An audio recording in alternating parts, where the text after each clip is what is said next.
Hey guys, this week I'm going to be doing a breakdown of the Corner Office trailer music. So this Corner Office trailer, this is my kind of trailer of the month. This is the one I want to dive into the music of because the music is so fantastic. So the Corner Office, for those of you who don't know, is a dark comedy, or black comedy starring John Hamm, about this guy who works in an office, kind of like bleak environment, and finds a secret office where he can do anything. That's kind of all that's alluded to in the trailer, and we kind of get the idea that okay, he can do anything, but there's something dark going on. And then obviously all of the people who he works with resent the fact that he seems to be just standing around not doing anything because he's in this corner office, air quotes, corner office.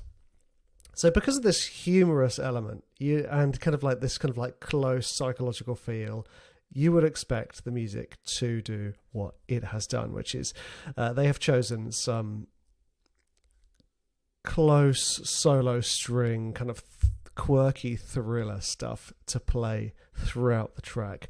And also the nice thing is it's got a dramatic feel. They've gone for almost overly dramatic given the nature of the movie. I mean, they could have gone full quirky weird, but they didn't. They kind of kept it almost like a thriller.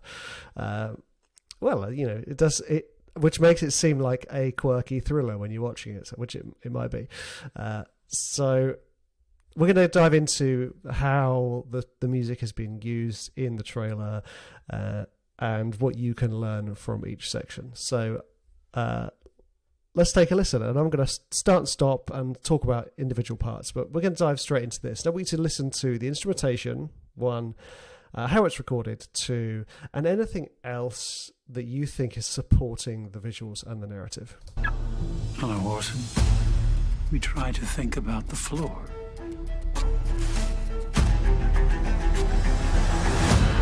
Of course, naturally.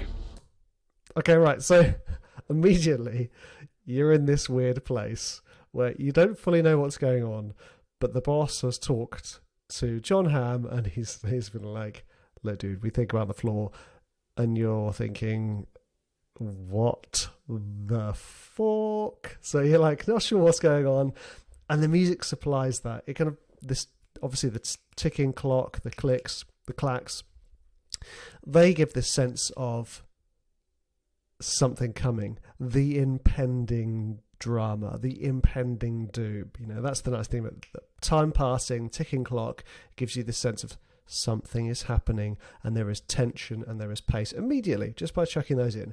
And we immediately throw in this solo cello, and with these lovely sort of string harmonics, which again kind of brings in this lovely quirky element to it. I mean, I actually would like to hear that again, just because I think it's really important that we start to kind of like go to ourselves, okay, well, what can we learn from this? How can we make our tracks better from watching this trailer?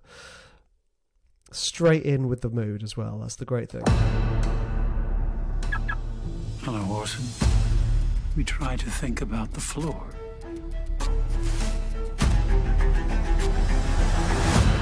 Of course. Okay, right. So the other thing is, obviously, they use the arpeggio to build into this stop down, but also instrumentation. They're using Colonia, which, for those of you who don't know, Colonia is when you tell the string player to hit the string with the wooden part of their bow. And what that does for us as composers is it kind of combines two things. It allows us to play with tonal elements, so melody, harmony, because the string players are playing, it's not just rhythm, but it also gives us something percussive. So that Colonia is immediately tying in with the ticks and the clicks and this kind of like immediate sense of time passing, this tension, this pace building. Straight away, we've got a sense of pace. Okay, so moving on. Now this kind of immediately got the feeling of like Eternal Sunshine of the Spotless Mind, and so far in this trailer, we don't know what on earth is going on.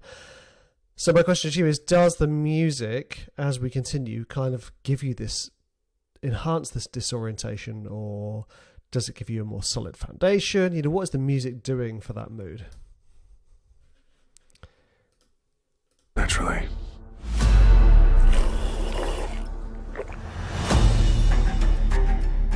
I had gotten used to being one of the leaders in my last job.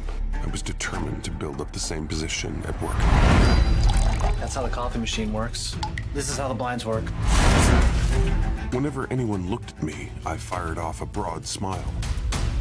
A smile disarms your opponent and makes them doubt their own enmity. Okay, I gotta stop it there. This is so good. Okay, so in answer to my previous question, I think there is an element of it. I don't think it completely goes with this kind of like, we don't know where we're going. The music's kind of making us feel lost. The music kind of actually gives us a sense of purpose with this strong, driving pulse. The thing that I do think gives us this sense of like unnerving edge is that kind of like chromatic descending line, which I think is brilliant, really nice touch. The other thing here is how much space there is. Let's have a listen again. I had gotten used to being one of the leaders in my last job. I was determined to build up the same position at work. That's how the coffee machine works. This is how the blinds work. Whenever anyone looked at me, I fired off a broad smile. A smile disarms your opponent. Okay, here as well, notice there's this one sound that keeps getting used for the stop down. It's that sort of big hard Colonia whack on the cello with a nice long reverb tail. Really nice, really simple tool that we as composers can offer to our track and the editors, where we can say, hey, you can use this for stop downs or for a cut. It's nice. And makes them doubt their own enmity. I stuck to my schedule. When I first discovered the room, there was something special about this place. Answer me truthfully. What is this room for? Don't drag me into this. I found a secret room, and when I work in there, I'm able to do anything. A secret room? It's just that most people aren't able to see it. Were you on drugs? Love all those beautiful little stops for the comedic lines, especially the smiling one. So again, we haven't really grown a huge amount, but that's not the important thing. There's just like tiny elements here and there. They brought in a slightly different pulsing section. So up until this point, which I would say is Act 1 and Act 2, we've just had the mood being set and a tense driving pulse that's kind of added with some quirky twists, with that kind of like lovely harmonic line, with the kind of driving chromatic line that comes in. But there's loads of space. It's phrase, space, which in this type of writing is so very important. What are you doing? What are you doing when you stand like that? What are you talking about? Do you have any idea what that's about? It's very strange. I say, fire him. If he's allowed to stand there like that, then I should be allowed to practice Reiki in the break area. Okay, another stop down for comedy. But here, change of tempo, change of pace, change of sound, which in musical terms, we're basically saying, hey, Act 2's arrived, or at least second half of Act 2. Something weird is happening. You know, with Act 2, we want to introduce the sense of urgency, which this definitely does. I mean, it's textbook like urgency, stuff's happening, everything's starting to get weird now. I mean, it started off a little weird, but he was just a guy starting his new job, smiling at people, really climbing the corporate ladder. Now everyone's like, he's just standing around. What's going on? Weird stuff is happening. There is no room, Orson. Didn't I tell you it was pointless to try and conduct psychological... Okay, I'm going to stop there. Because we're thrown straight into Act 3 with there's no room. You know, it was hinted at in the last section of the trailer where they were like, he's just standing around. And that's when the pace, the drama, the build of Act 3 comes in. You know, and I love the way they've written this sort of to really kind of bring the sense of that forward. warfare against me. You have secrets hidden in there that for whatever reason you don't want me to see. But he's mental. Anyone can see that. I did try to warn you. I must insist that you stop going to it. Okay, so again, this track has a lot of builds and stops, lots of builds and stops. Whether this is custom, I don't know. Whether it was an editorial job, I don't know.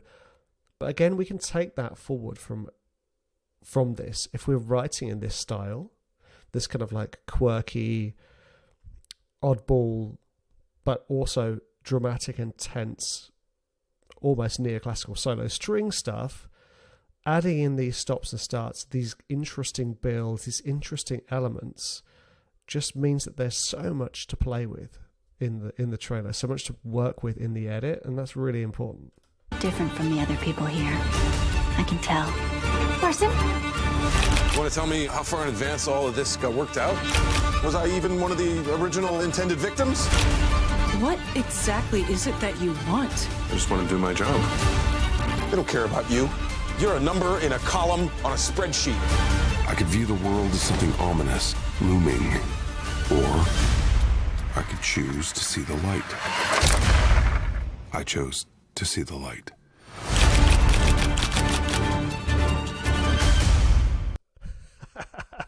Brilliant.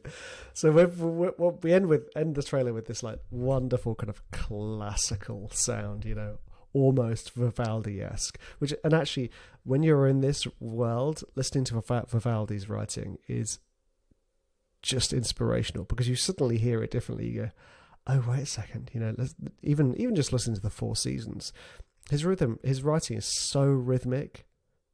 You know, I didn't hear it as that until I started writing trailer music, and then I sort of listen back to Vivaldi and go, oh yeah, this is rocking, you know. And I know you've got sort of Yngwie Malmsteen doing Vivaldi covers as well, so there was obviously all of that going on. But for me, hearing this, you go, oh, we can go back to the canon of classical music, Vivaldi, for example, and just take that and go, this is what I'm going to do with my Act 3. I'm going to go, you know, kind of like Bill and Ted's Excellent Adventure, the ending of that. I can't remember who's playing the guitar. I think it might be not Satriani. You guys are going to get so annoyed with me. I've forgotten his name. The one who's not Satriani and not Malmsteen. Steve Vai. Whew. It was a close call. Might have been Steve Vai. I can't remember. But that wonderful kind of like classical, manic electric guitar playing. That's kind of what we want. This kind of like almost comedy, everyone's running around. Kind of like the classical version of the Benny Hill theme. So, takeaways from this. I think the important one is the element of space and the stops and interesting elements that you could use as ear candy, you know? You could use as things that will capture the editor's attention, capture the producer's attention. They go, oh, this is actually really awesome. I love what you guys have done with this. Great, thank you. Then when it comes to Act 3, I know a lot of you find Act 3 difficult when you're working with small instrumentation, because you don't have the opportunity just to kind of like chuck the orchestra in. But that's when you have to be a little bit more creative with it. You just say, well, okay, well, how about up until now I've been quite pulsy, with the odd hint at fast rhythmical playing based around arpeggios or scales within the harmonic movement of your track. Then we'll get to Act 3. You can go, well, you know what, I'm just going to go for it, and I'm going to go, you know, just go nuts. Because if you don't have the scale of a full orchestra, then what are you left with? If you can't work with the layers, then you think, well, I've got to use these layers cleverly. I've got to go, well, let's introduce rhythm. And that's how we do it with these ones. This trailer is brilliant. I really, really enjoyed it. And the more I've watched it, the more I have enjoyed it. So whoever worked on the music for this trailer, good job. And obviously editors, great job. This is an awesome trailer. And the nice thing is it makes me want to watch the movie, because as the trailer progresses, I feel like I know less about it. You know, I go, oh, wait a second. He's dancing in the snow. Wait, what? I mean, what's going on? And this is what trailers supposed to do. It's supposed to make me want to see the movie. So I want to see this. And if you did write the music, hit me up, because it'd be great to do an interview. This is awesome. Awesome stuff. And yeah, I hope you guys enjoyed it. I hope you got something from this. If you're working in this style, have a look at this trailer, watch this video again, and just see what you can eke out of it. And if you enjoy these breakdowns, every month on my website, richardprynne.com, I do a Trailer Music Monthly where I write about my featured trailer, which this is the one for the month. I also write out some 8 or so trailers that I think are worth watching for the music. I showcase some trailer music that I think is worth paying attention to, trailer music tools. It's basically a monthly trailer music focused newsletter for you guys, because I love trailer music, you love trailer music. Let's talk about trailer music. And the thing is, there are so many trailers, tools, etc. Sometimes it's incredibly overwhelming. So the plan with the newsletter for me was to do the work of the research and share that with you. So head on over to richardprynne.com and click subscribe, and you'll be given the option to subscribe to the Trailer Music Monthly newsletter or the Quiet Whisper, which is more focused on the mindset and the life of being a full-time composer. See you in the next video, guys.